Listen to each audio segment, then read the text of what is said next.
두려워하고 있는 그 여호수아와 백성들의 모습을 봅니다. 그러나 이 책이 끝나는 마지막 장에 보면 하나님께서 그들을 위해서 베풀어 주신 그 은혜와 하나님의 그 놀라운 은총을 감사하면서 고백하고 또 믿음을 이렇게 선언하는 그런 승리자의 모습을 보게 되는 것입니다. 오늘 이 설교의 제목을 형통하는 삶의 비결이다, 승리하는 삶의 비결이다, 아니면 성공적인 인생의 비결이다, 뭐라고 이야기를 해도 좋습니다. 이 삶의 수많은 문제들과 이 위기들을 극복하고 마침내 하나님이 주시는 그 약속의 땅을 차지하고 승리자의 자리에 서게 된 사람, 진정한 승리는 무엇이고 그 같은 성공을 가능하게 한 비결은 무엇일까? 오늘 우리가 읽은 1장 1절에서 9절은 여호수아서의 서론 부분이고 첫 단락입니다. 그러나 굉장히 중요한 본문입니다. 앞으로 이 여호수아 이 전체의 그 말씀의 방향과 초점을 보여주는 핵심 구절이라고 볼 수가 있습니다. 그 뒤에 이어지는 사사기, 사무엘서, 열왕기사의 그 말씀의 어떤 전체적인 그 요약이 되고 있는 핵심이라고 볼 수도 있습니다.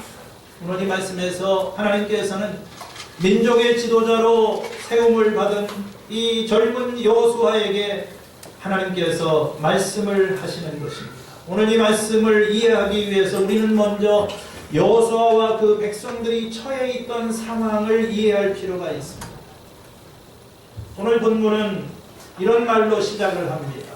주님의 종 모세가 죽은 뒤에, 조금 더 정확하게 표현하면은 그리고, 우리말에는 없지만 히브리 성경에는 그리고 주님의 종 모세가 죽은 뒤에, 이것은 이 여호수아의 이야기가 앞에 있는 신명기와 그리고 민수기와 출애굽기와 이 모세 오경에서부터 이어지는 이야기라고 하는 것을 알게 됩니다.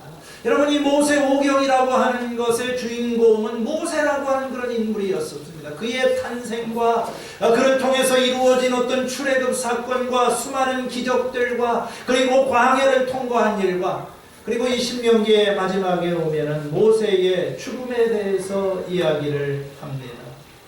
모세가 죽었다고 하는 것은 짤막한 표현이지만 많은 의미가 담겨져 있어요. 그는 위대한 하나님의 사람이었습니다. 모세가 없는 이스라엘 민족의 존재를 생각할 수 없을 만큼 하나님께서 특별하게 사용하신 그런 종이었습니다. 그러나 이제 모세의 시대는 끝이 나고 새로운 시대가 열리게 된 것입니다. 모세의 부관으로 그를 시종하였던 여호수아가 민족의 새로운 지도자가 되고 이제 그에게 사명이 맡겨지게 됩니다. 2절에서 3절의 말씀을 보면 여호수아에게 맡겨진 이 과업이 무엇인가를 말해줍니다. 나의 종 모세가 죽었으니 이제 너는 이스라엘 자손 곧 모든 백성과 함께 일어나라. 그들은 지금 이 요단강을 사이에 두고 가나안 땅이 보이는 바로 그 국경선 모압이라고 하는 지역에서 이제 가나안 진입을 앞에 두고 있는 것입니다. 하나님께서 그 백성들에게 모세 그 여호수아에게 말씀하시기를 너는 이제 일어나서 저 요단강을 건너서 내가 그들에게 주는 저 땅으로 가라. 너희가 발바닥으로 밟는 그 모든 땅이 다 너희 땅이 될 것이다. 그 땅은 어떤 땅입니까? 4절에 보면 광야에서부터 레바논까지. 여기서 광야라고 하는 것은 이스라엘의 맨 남쪽의 사막을 이야기를 합니다. 레바논은 이스라엘의 맨 북쪽에 있는, 오늘날에도 레바논에 있죠. 그리고 유프라테스 강, 이건 이 동쪽에, 동북쪽에 있는, 그냥 보통 우리가 동쪽이라고도 이야기를 할 수 있습니다. 유프라테스 강, 저 멀리 있는 유프라테스 강, 그리고 서쪽으로는 이 지중해에 이르기까지 이 모든 것이 다 너희의 영토가 될 것이다. 하나님께서는 정말 너무 오랫동안 기다렸다. 40년간의 광야 생활을 통해서 그들은 그 땅을 밟아보기를 원하는 그 한 가지 소망을 가지고 고난의 세월을 헤쳐나왔던 것입니다. 이제 하나님께서 여호수아에게 내가 저 백성들을 인도하여 그 땅에 들어가게 해라. 이 말씀을 들었던 여호수아의 마음은 어떤 마음이 있었을까요? 저는 그것이 기대와 염려가 교차하는 마음이었을 것이다, 그렇게 생각을 합니다. 새해를 맞이한 우리의 마음과 마찬가지입니다. 우리들도 이 새해에 대한 기대감이 있지만, 하나님께서 우리 안에서 행하실 새로운 일에 대한 기대가 있지만, 그러나 또 이 현실에서 느끼는 그런 두려움과 염려가 있다고 할 수 있어요. 하나님께서 이 여호수아에게 강하고 담대하라고 하는 말씀을 계속 반복하시는 것을 볼 때 여호수아의 마음속에는 무엇인가 이 흔들리는 불안과 염려가 있었던 거예요. 이스라엘 역사의 가장 중요한 순간에 와 있는 것입니다. 역사의 갈림길이 될 수도 있는 것입니다.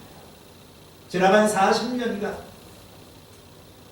애굽을 출발한 이후에 저 땅을 목표로 해서 사람들이 왔습니다. 아니, 이 땅은 수백 년 전 아브라함에게 약속이 된 이후에 그 땅을 차지하기 위해서 기다려왔던 그런 땅. 그 땅을 들어가서 그들이 정착을 할 것인가, 아니면 그들이 들어가지 못하고 좌절할 것인가. 이스라엘의 미래가 새로운 지도자인 여호수아의 어깨에 지워져 있다고 말을 해도 과언은 아닐 것입니다. 그는 지나간 40년간 모세를 시종하면서 훈련을 받고 이 순간을 위해서 준비를 해왔지만 불안한 마음을 떨칠 수 없었을 거예요. 내가 과연 이 백성들을 저 땅으로 인도하여 드릴 수 있을 것인가.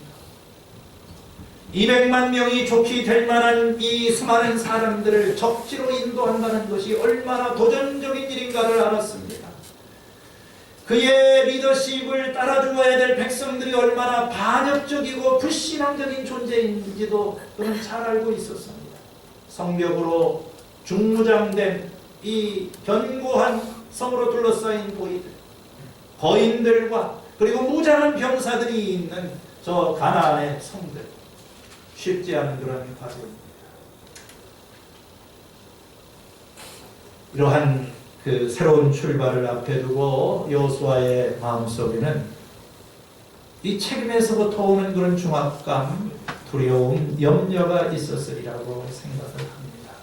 이것은 오래전에 여호수아에게 주어진 말씀이지만 오늘 21세기에 또 새로운 한 해를 맞이하고 있는 여러분과 저에게도 똑같이 적용이 된다고 생각을 합니다. 삶의 어느 순간순간 우리는 두려움에 직면할 때가 있어요. 건강 때문에, 물질 때문에, 일 때문에.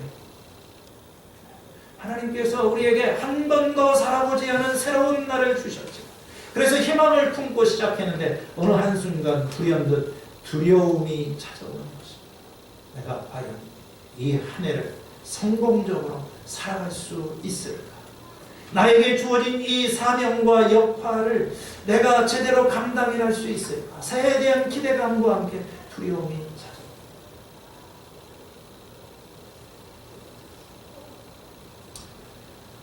오늘 우리가 참 이렇게 상대해야 될 가장 큰 대적이 있다는 것은 두려움. 우리는 두려움과 싸워. 사실 이 두려움이 무서운 적입니다. 두려움이 우리의 발목을 잡습니다. 두려움 때문에 한 발도 우리가 내딛지를 못하는 것입니다. 두려움이 우리 인생을 무너뜨립니다. 새해가 시작된 지 4, 5일밖에 되지 않았지만 저도 순간순간 이렇게 보면 어떤 희망을 품고 하나님 주시는 그 은혜 안에서 이 마음에 새로운 힘이 있었다가 갑자기 피곤해지고 모든 초점이 흐려지게 되면 두려움이 찾아오고 아주 사소하면서도 소박한 두려움 가운데 하나는 여러분에게 말씀을 드렸지만 새해 첫 번째 날 특세를 끝내고 나니까 갑자기 두려움이 확 찾아오더라. 앞으로 열흘 동안 이 기도회가 유지될 수 있을까? 그래서 제가 새벽 기도를 끝나고 몸이 좀 피곤했는가 봐요. 쭉 쳐져 있습니다. 우리 집사님 무슨 목사가 그런 걱정을 하고 있나?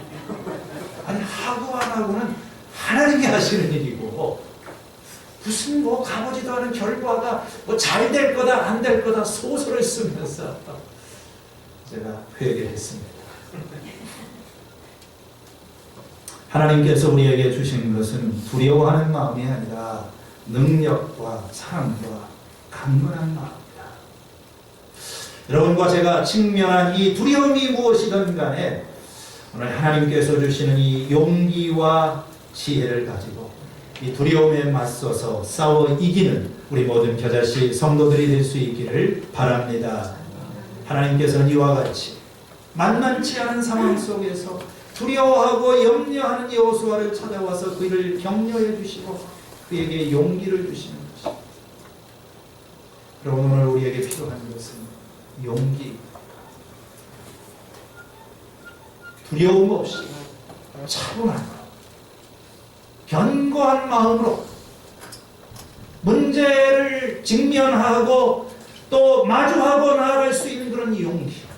이 용기가 있어야지만 우리는 앞을 향해서 나아가는 것입니다. 특별히 여러분들 지도자가 된 사람, 뭐 한 가장이 될 수도 있고, 어떤 목장과 또 아니면 여러분들 직장에서 리더십을 가지고 있는 이 리더에게 가장 필요한 것이 있다면 여러 가지가 있지만 가장 중요한 것은 저는 용기라고 생각을 합니다. 왜냐하면 리더는 변화의 중심에 서 있는 사람이고 변화를 주도해야 되는 그런 사람인 것입니다. 만약 리더가 이 변화를 가져오기로 도전하는 그런 용기가 없다면, 위험을 감수하려고 하는 그런 마음의 용기가 없다면 그 조직에는 아무런 변화가 일어나지 않아요. 저는 목회자가 된 다음에 이런 싸움을 치열하게 날마다 경험합니다. 마귀가 저에게 주는 가장 큰 도전과 이 싸움은 뭐냐면 자꾸 마음속에 안 하고 말지, 그냥 뭐 넘어가지. 용기를 잃어버려요. 지도자가 용기를 잃어버리게 되면 그 공동체는 거기서 모든 것에 다 막혀버려요. 저는 지난주에 말씀드린 대로 싸우기로 했어요. 갑자기 용기가 생겼는 것 같아요. 기도해 주시기를 바랍니다. 주님께서 이 여호수아의 마음을 아세요. 그의 두려움을 아십니다. 남들은 느끼지 못하는 그런 이 막중한 사명에서부터 오는 그 불안과 염려를 알고 계세요. 그래서 하나님께서 여호수아에게 굳세고 용감해라, 강하고 담대하라, 이 말씀을 오늘 우리가 읽은 이 본문 속에서 3번이나 반복을 하고 있어요. 3번이나. 그걸 우리가 하나하나 살펴보는 겁니다. 왜 3번이나 반복을 하실까요? 한 번 가지고서는 안 돼요. 한 번 들었는데 또 불안과 염려가 찾아와요.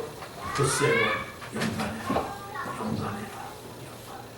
자, 여러분, 이 올 한 해 동안에 여러분 불안과 염려가, 두려움이 밀물처럼 나에게 다가오고 나를 무너뜨리려고 하게 될 때 나는 어떻게 해야 될까요? 뭘 붙잡고 나는 어떻게 이 두려움을 극복해 나갈 수가 있을까요? 이 두려움과 맞서 싸워 이길 수 있도록 하나님께서 우리들에게 3가지 자원을, 우리들에게 이 방편을 허락해 주셨습니다. 그 첫 번째는 하나님의 약속입니다. 우리 6절 말씀을 같이 한번 읽어보시겠습니다. 시작. 굳세고 용감하여라. 내가 이 백성의 조상에게 주기로 맹세한 땅을 이 백성에게 유산으로 물려줄 사람이 바로 너다. 굳세고 용감하라. 그 옛날 일제시대에 금순이에게만 굳세하라고 하는 것이 아니라 하나님께서는 여러분과 저에게 다 굳세고 용감해라, 강하고 담대하라. 그러면서 너는 지금 이 백성에게 내가 주기로 맹세한 그 땅을 얻게 할 사람은 바로 너다. 그 땅은 하나님이 약속하신 땅입니다. 아주 오래전에 이스라엘 민족이 여기 도착하기 이미 오래전에, 수백 년 전에 하나님께서 아브라함을 부르셨을 때, 하나님께서 아브라함을 이 가나안 땅에 발을 디디게 하시고 그에게 내가 눈에 보이는 이 땅을 너에게 주고 너의 후손에게 주고, 그리고 이제 에집트에 내려갔다가 민족이 되어가지고 다시 그들이 돌아오게 된 것입니다. 내가 그들에게 조상들에게 주기로 맹세했던 그 땅, 하나님께서 약속하셨습니다. 그 땅을 내가 차지하게 될 것이다. 그렇기 때문에 오늘 이 여호수아가 용기를 갖게 되는 근거는, 첫 번째 근거는 하나님의 약속이에요. 여러분들, 우리가 이 세상을 살면서 수많은 생각, 수많은 염려, 두려움이 우리를 찾아올 때 우리는 하나님의 약속을 붙들어야 합니다. 그것이 개인적으로 주신 약속일 수도 있고 아니면 공동체에게 주신 약속일 수도 있어요. 이런 어떤 불안과 염려의 시대에 내가 흔들리지 않도록 붙잡아주고 내가 붙잡을 수 있는 것은 하나님의 약속이에요. 야곱이라고 하는 사람이 평생 동안을 자기 집에서 부모님 슬하에서 생활을 하다가 집에 이제 형을 속이고 도망자의 신세가 되어서 그는 정처 없이 외삼촌의 집 저 하락이라고 하는 먼 곳을 향해서 길을 떠나가게 됩니다.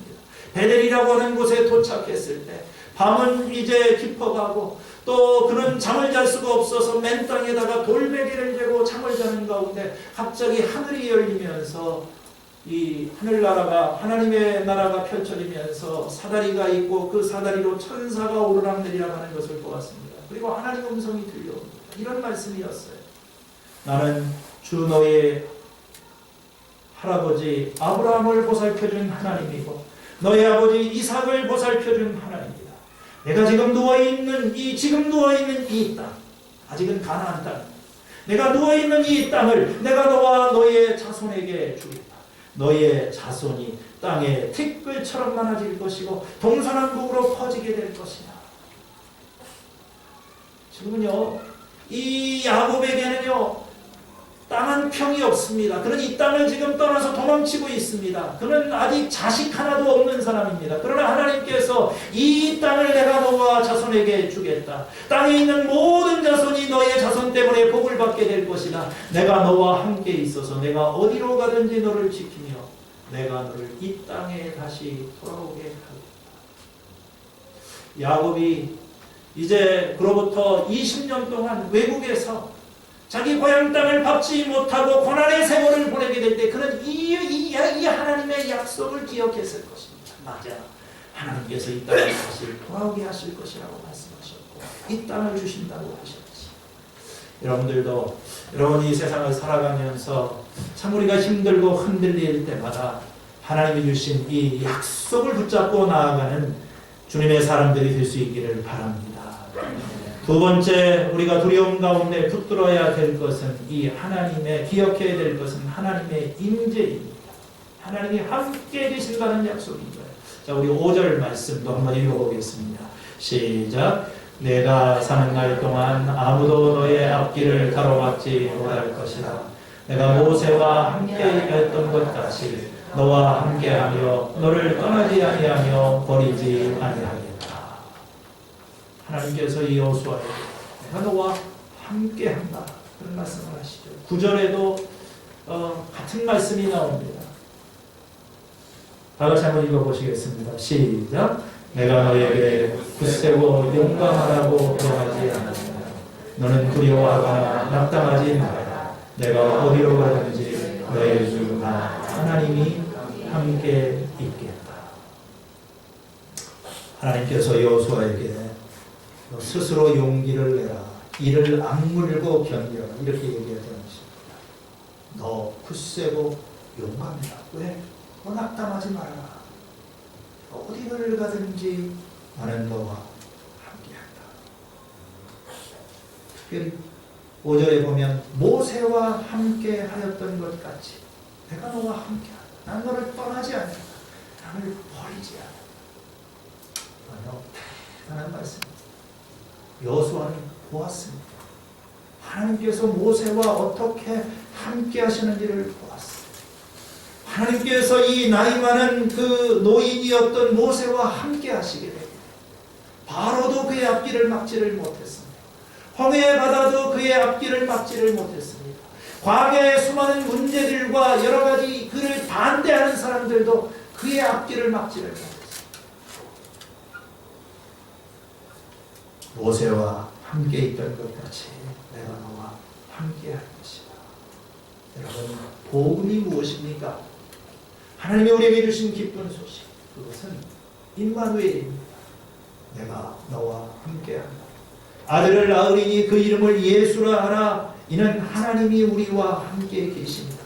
마태복음 1장이죠. 마태복음 28장 맨 마지막 절에 무슨 말씀이 나옵니까? 어찌하다 내가 세상 끝날까지 너희와 함께 할 것이다. 오늘 우리가 기억해야 될 위기 속에서 우리가 붙들어야 될 것은 하나님이 우리와 함께 계신다는 그런 것입니다. 주님이 말씀하시기를 나는 너를 떠나지 않고 버리지도 않겠다. 주님이 나를 도와주시는 분이고 내게는 두려움이 없다. 누가 나에게 손을 댈 수 있을까? 만일 하나님이 우리를 위하시면 누가 나를 대할까? 하나님의 임재, 하나님이 함께 계시는 것을 믿는 사람, 우리는 어떤 상황에서든지 두려워하지 않고 살아갈 수 있는 것입니다.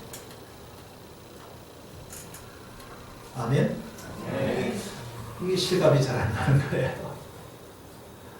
앞에서 제가 이렇게 설교를 하는데도 뭔가 이렇게 고고한 말도 그건 말이고, 그러나 정말 이 하나님의 말씀 자체가 내 삶의 어떤 그 느낌으로, 이게 체험으로 다가오지는 않아요. 왜 그럴까? 왜?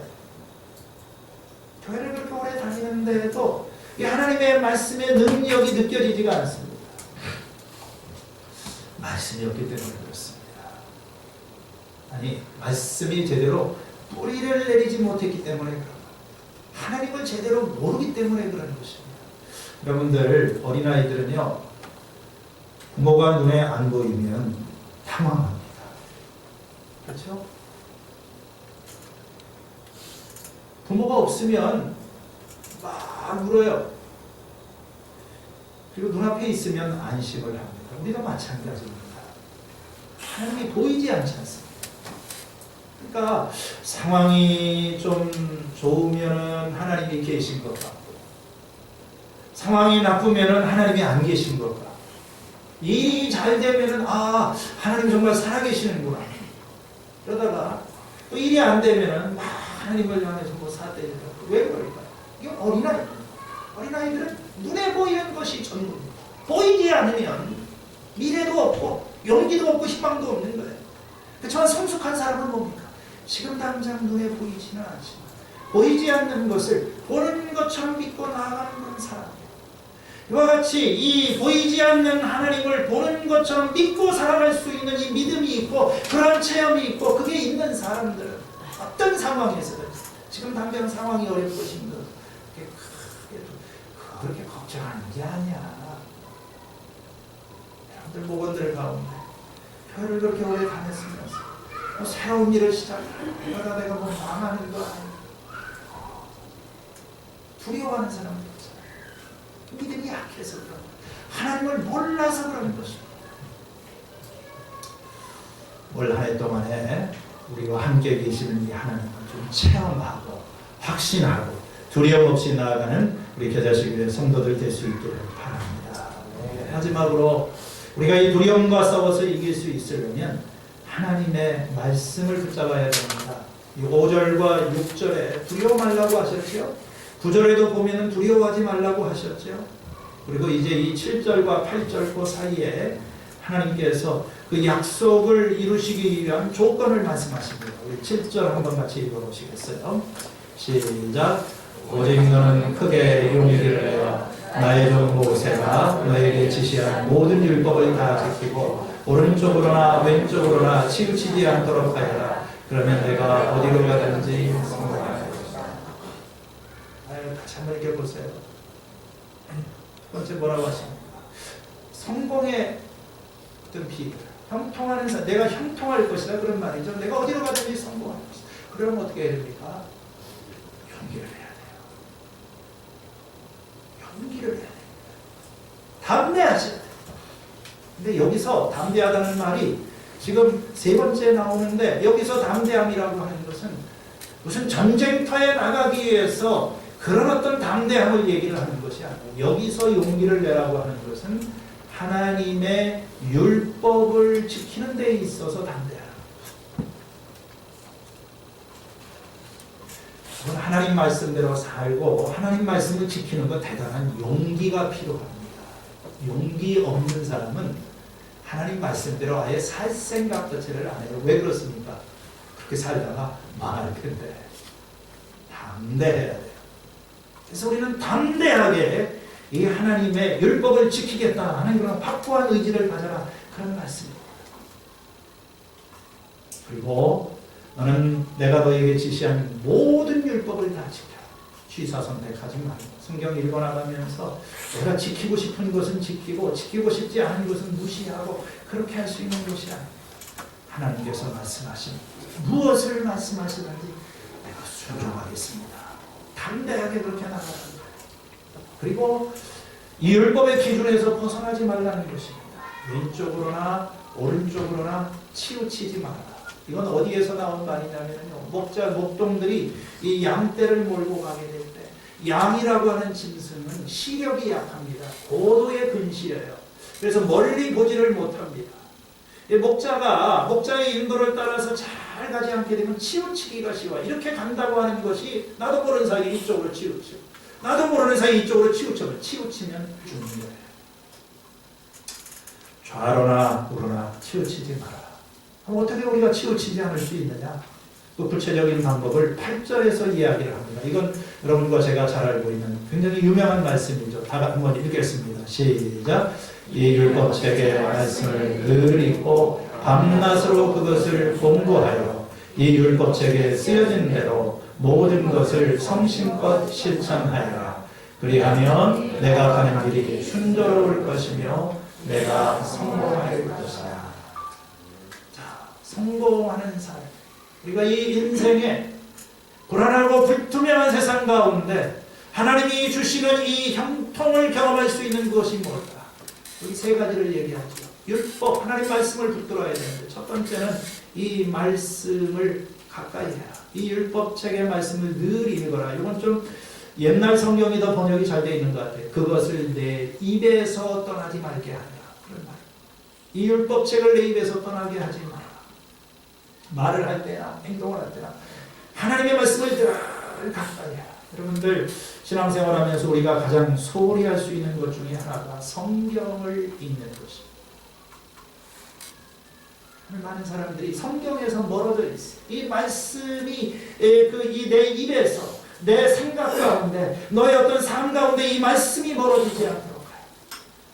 새로운 문맹의 시대, 성경을 모르는 사람들이 많습니다. 교회를 좀 다녀서 이제 기도도 조금 하고 봉사도 좀 하는데 성경을 읽지를 않습니다. 이건 어떤 세계적인 현상일 뿐만 아니라 우리 겨자씨 교회도 마찬가지입니다. 제가 볼 때 이제는 우리가 말씀을 붙잡아야 돼요. 말씀을 가까이 해야 돼요. 두 번째로 이 말씀을 묵상하라고 했습니다. 여기 지금 우리 번역을 할 때는 새로운 번역에는 그것을 공부하라고 그랬어요. 근데 이 그 말씀을 주야로 묵상하라. 이 묵상한다는 말이 있는데 이게 묵상도 정확한 그런 번역이 아니에요. 여러분들 이 각주에 보게 되면 이 공부한다고 하는 말을 갖다가 사색한다, 되뇌인다, 낮은 소리로 읊조린다 이렇게 다양하게 번역을 합니다. 요즘 번역은 다 바꿨어요. 이 묵상이라는 말 대신에 그냥 읊조린다, 소리를 되뇌인다. 사실은 이것은 어떤 짐승들이 울음소리를, 비둘기가 우우우 소리를 내는 사자들이 먹이를 녹여서 소리를 낼 때 머리로 어떤 사색을 하는 것이라고 하기보다는 온 몸에서 뭔가 이 소리를 바라는 이 소리를 내는 것을 사실은 그런 말을 쓰고 있는 거예요. 그걸 묵상하라. 여기서는 공부라고 이렇게 번역을 했는데 밋밋하죠. 유진 피터슨 목사님은 이걸 자기 집에서 이렇게 이제 이런 말로 이렇게 설명을 합니다. 자기 집에 이분은 미국 분이신데요. 몬타나주의 시골 사람입니다. 개를 키우는데 이 개가 뛰어가기를 좋아해요. 그래서 이제 날씨가 좋게 되면 바깥에 나가가지고 죽은 사슴이라든지 노루의 큰 뼈를 하나 이렇게 입에다 물고 와가지고 와서 이 뼈다귀를 뜯으면서 이리 돌리고 저리 들리고 이렇게 빨고 저렇게 빨면서 시간을 보내는 것이 이런 소리를 하면서 그러면서 이 뼈다귀를 빠는 그 즐거움에 푹 빠져 있어요. 서두르지도 않아요. 여유를 가지고 한 2시간 정도 뼈를 이렇게 빨다가 이렇게 물다가 이렇게 하다가 그걸 이제 또 묻어놔요. 묻고 나서 또 시간이 나게 되면 와서 그걸 또 이렇게 가지고 또 뜯기도 하고 물기도 하고. 자기가 보니까 뼈다귀 하나 가지고 한 일주일은 가요. 지금 이 성경 속에서 우리가 성경을 묵상한다고 하는 말의 의미가 바로 그것인 것입니다. 개가 뼈다귀를 물고 이 뼈를 뜯고 빨고 그렇게 하는 것처럼 이 사자가 먹이를 가지고 으르렁거리면서 이렇게 그 소리를 바라는 것처럼 우리가 묵상을 하게 될 때는 이빨과 혀와 위장과 장기를 사용을 해서 다 모든 것을 동원해서 그것을 흡수하고 받아들이는 것입니다. 무엇을 얘기하는 걸까요?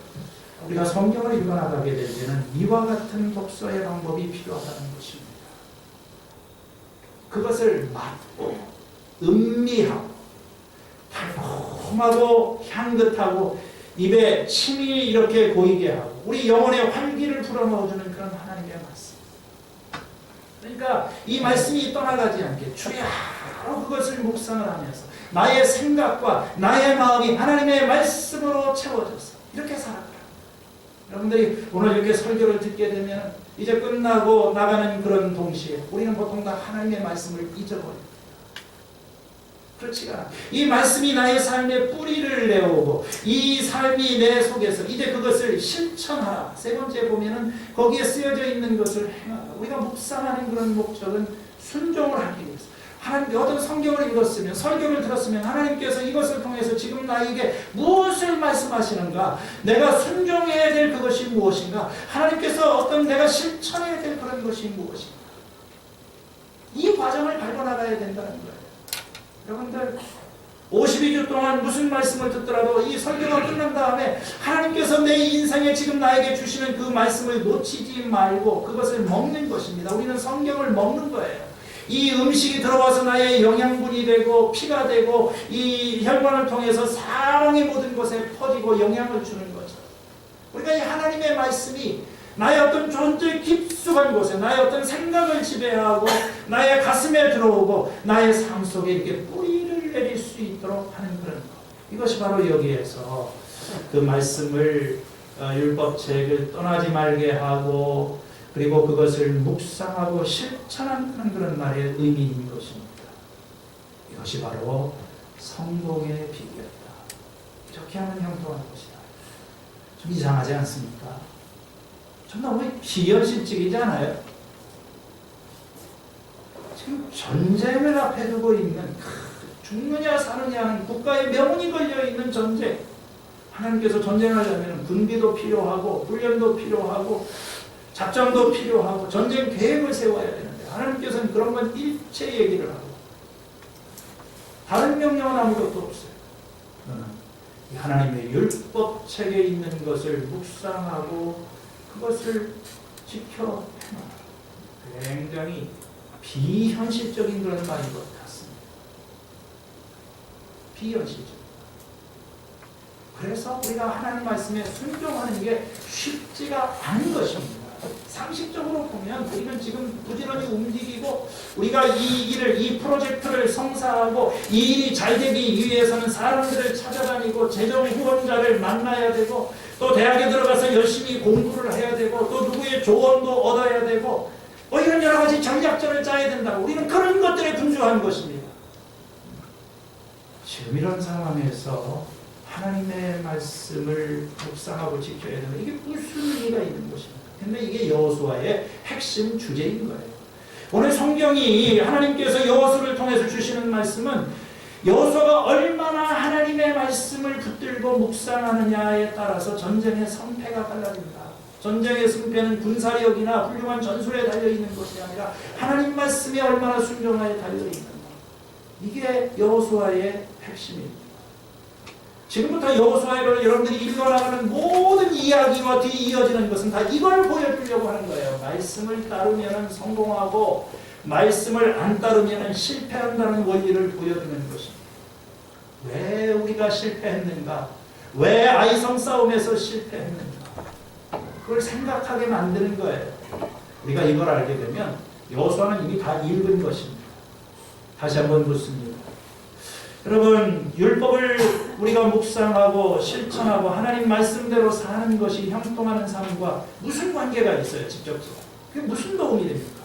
두 가지 근거를 우리가 얘기할 수 있어요. 먼저 우리는 이 말씀 묵상을 통해서 하나님과의 어떤 교제, 친밀한 교제 속으로 들어갑니다. 그러면서 그 하나님의 사랑 안에서 우리들 자신이 회복이 되고 우리들을 그 말씀을 통해서 나를 새롭게 하시는 그 능력을 체험합니다. 두 번째, 우리가 이 말씀 묵상을 통해서 우리는 하나님과의 대화의 문이 열리는 것입니다. 어떤 문제를 앞에 두고 하나님 앞에 질문하는 것입니다. 주님, 제가 이 상황 속에서 어떻게 해야 될까요? 무슨 선택을 해야 될까요? 이것이 올바른 길입니까? 이렇게 하나님 앞에 질문을 하는 것입니다. 하나님께서 저에게 원하시는 것이 무엇입니까? 믿는 사람들에게 있어서 하나님의 말씀을 듣는 것보다 더 중요한 것이 없습니다. 율법을 우리가 토라라고 합니다. 이 율법은 말씀이죠. 이 말씀이 우리의 삶의 기준이 되는 거예요.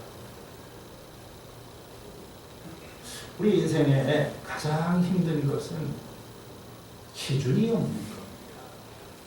기준이 없는 것. 돈이 없는 게 아니라, 사람이 없는 것이 아니라 삶의 기준이 없는 거예요. 어떤 것이 올바른 길이고 어떤 것이 잘못된 선택인지에 대한 판단의 기준이 서지를 않는 것입니다. 그러니까 자꾸 치우치는 것입니다. 이쪽으로 갔다가 사람들이 몰려가면 그쪽으로 다 갔다가 또 그렇지 않은 것 같으면 한쪽으로 치우치다가 우왕좌왕하다가 우리 인생을 보내게 되는 거예요. 하나님 말씀은 우리들에게 정도를 걷게 해줍니다. 다른 길 걷게 하는 거예요. 의의 길로 가게 하는 것입니다. 모든 성경은 하나님의 감동으로 된 것으로 교훈과 책망과 바르게 함과 의로 교육하기에 유익하다.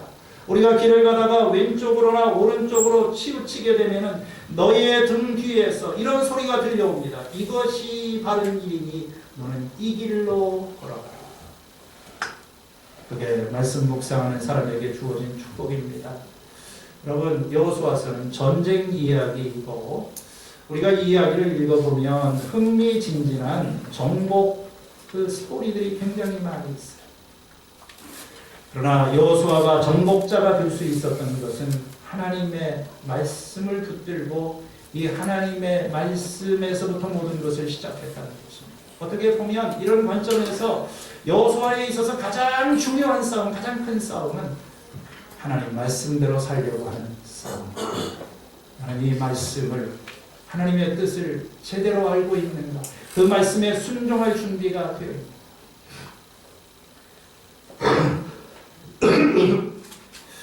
많은 사람들이 자꾸 이렇게 흔들리고, 특별히 이렇게 리더들이 자꾸 흔들리죠. 참 힘들습니다.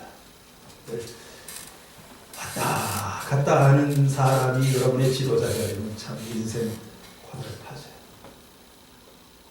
저는 저 자신부터도 이렇게 자꾸 보면 왔다 갈 때가 한 번씩 생각과 감정이 오갈 때가 많습니다. 왜 그러냐면요, 하나님의 음성에 귀를 기울이기보다는 사람의 말을 자꾸 들어요. 컨센서스, 합의를 보려고 합니다. 우리 교인들이 원하는 게 뭐예요? 우리 뭐 신년 예산을 짜는데 그래 다수의 사람들은 어느 쪽으로 이렇게 생각을 하는 겁니까? 저한테 그런 두려움이 있어요. 제가 정말 이렇게 저한테 그런 두려움이 있어요. 용감한 것 같아도 자꾸 사람을 보는 것입니다. 사람이 뭐라고 하나. 어떤 상식에 의존하고 경험에 의존하고 이런 사람은 불안합니다. 우리가 이 새해를 살아가면서 이제부터는 말씀을 붙들어야 된다. 이 말씀 한 구절이라도 좋아요. 말씀의 사람이 되세요. 아침마다 하나를 붙드세요. 여러분들이 성경을 읽다가 다 잊어버려도 좋습니다. 그 중에 하나님께서 나에게 말씀하시는 것이라고 생각하는 한 줄을 붙들고 그것이 내 속에 피가 되고 살이 되고 심겨질 때까지 우리는 살아가시기를 바랍니다. 여호수아는 강한 용사이고 정복자입니다. 그 능력의 비결이 무엇입니까? 그가 하나님의 말씀 안에 거하기 때문에 이길 수 있었어요. 요한일서 2장 14절에 너희가 강하고 하나님의 말씀이 너희 속에 거하시고 너희가 흉악한 자를 이기었습니다. 말씀이 있으면 담대해집니다. 이 하나님의 말씀이 여러분들을 붙들고 또 여러분 자신이 이 말씀에 붙들릴 때까지 여러분 이 말씀을 묵상하고 살아가는 우리 성도님들이 될 수 있기를 바랍니다. 올 한 해 동안 그랬어요. 올 한 해 싸워서 이길 수 있고 불안과 싸워서 이기고 문제와 싸워서 이기고 어떤 상황 앞에서 뒤로 물러서지 않고 올바른 일을 위해서 하나님이 주신 그것을 위해서 담대히 나아가는 선한 싸움을 싸우는 우리 믿음의 가족들 될 수 있기를 축원합니다. 하나님 아버지 이 새해 벽두에 인간적으로는 잘 납득이 안 되고 순종하기 쉽지 않은 그런 말씀을 저희들이 들은 것 같습니다. 두려워 말라 내가 너와 함께한다.